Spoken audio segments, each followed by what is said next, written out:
Right, so as from today, Kyle is fired. I'm racing again. It's the McVagger. Right, so let's go to the cafe. Okay, he owes me a reward. Cool. Blue Moon Bay Speedway. Oh, Laguna Seca, that's always a great one to have in the bank. And Willow Springs International Speedway. Let's have a look. New menu books. Okay, we don't have a Mustang yet, so it means we're probably going to have to buy one. So we went to the second-hand shop and we bought the Mark 1. That was the only Mustang that was available there. So really cool looking car this.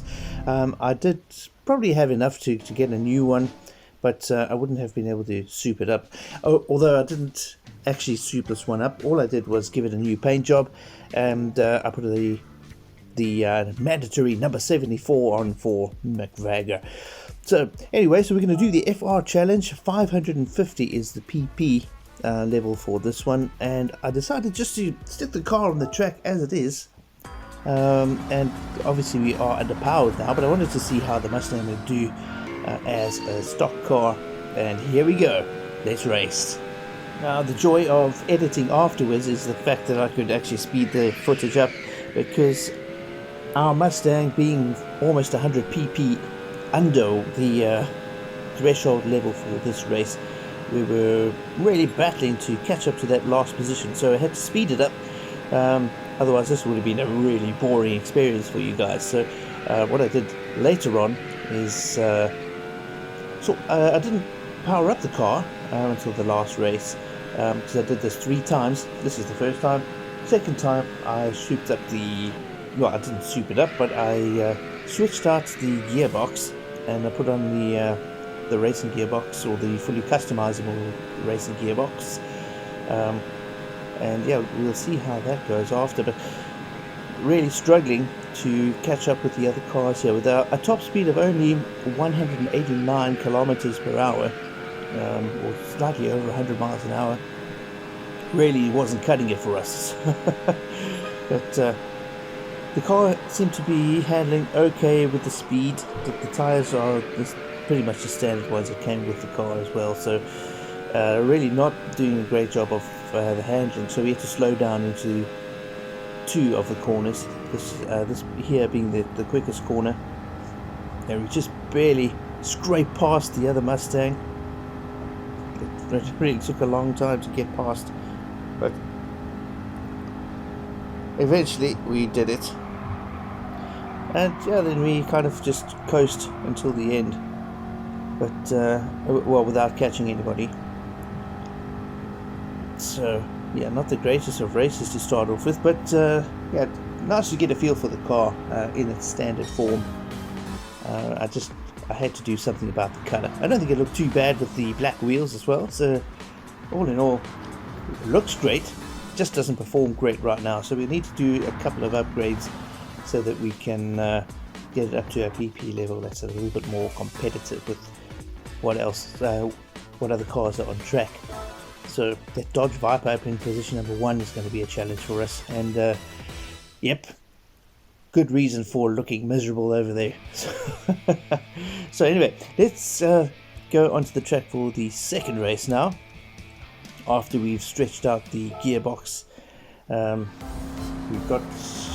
actually pushed this one up too far, because the power is the same on the car, but I got the fully customizable gearbox and I stretched out the top speed to 300 kilometers per hour, which is I think a little bit too yeah, what's the word, greedy. A simple word, but it kind of fits. The car was okay. We got into top gear a couple of times, but really couldn't get it up into the rev range.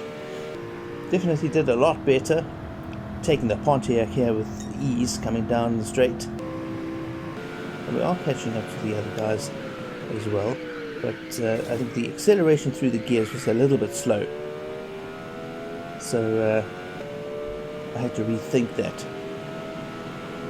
But yeah, all in all, having to speed up the footage again in between the overtakes in the cars, because the Mustang was really battling to catch up.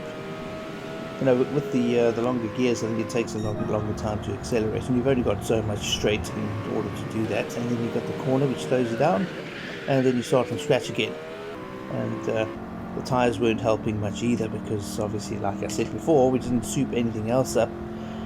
Mustang, the boss, trying to take his position back, but fortunately for us, the gears were working in our favour, at least at the back of the field. But coming through here, nice and smooth, staying in that line, and then onto the slipstream, onto the back end of the other car. And I tagged him over there. I actually thought he was going to come off the track, but whoever the GTO driver is there, he did very well to hold that. It was a proper Dodge versus Ford moment there. The Dodge guy coming off second best. So, yeah. Anyway, we improved on last time. We were 9th last time, we're 7th this time. And now we got into sorting the car out a little bit more. So I put some better tyres on it. I think I put on the sports mediums, I think is what I got onto the car. And I dumped down the gearbox down to 250 kilometers per hour as a top speed. So let's just get on to this and let's try and enjoy the race, and you don't have to listen to me chat.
Right, so that was a much better result. We got right up onto the back of the Shelby in 5th position.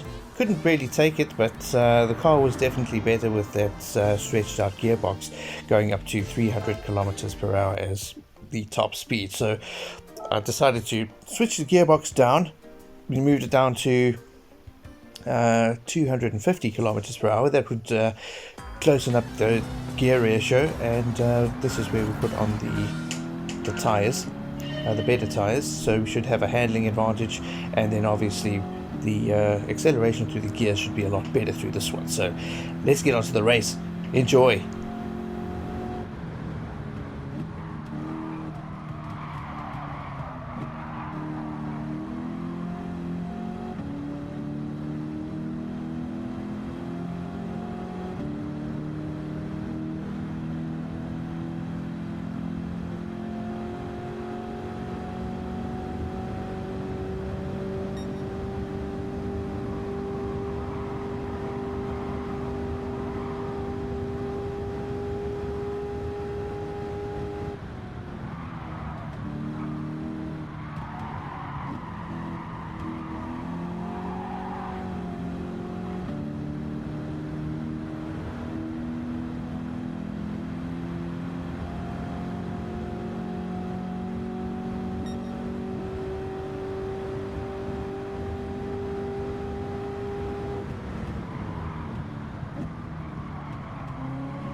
And we're creeping in on the Dodge. This is going to be a very close finish, whether we win or lose it. But here we come up the middle line. Oh, we bumped him.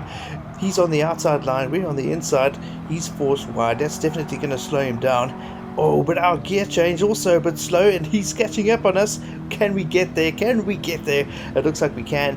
And yep, the Mustang gets into its stride in 5th gear, and we narrowly take the victory there over the Dodge Viper. So the car definitely a lot better since we've done a couple of upgrades on it, and there's a lot we can still do with it, so we can definitely punch this one up in the performance. So we'll definitely see this one later on in the races as we progress through the game. So first place for McVagger, always a great place to be, on the winning podium right up on top. Yeah, what a good race. Took us a while to get there, but we eventually took the gold. And then is the prize, the Mustang Boss 429 from 1969. We move up in the collector's level as well, up to number 8, and we score ourselves a helmet for our driver. And I'll just let the car spin around one more turn so we can have a better look at it. So it really is a cool looking car, this. Definitely think I'll need to change the colour on it and put a livery on it maybe. Hopefully I don't ruin it. But it really is a cool car, this. Anyway, but that's it for us for today, guys. So thanks a lot for watching, and we'll see you next time. Race you later. Somebody call the fire.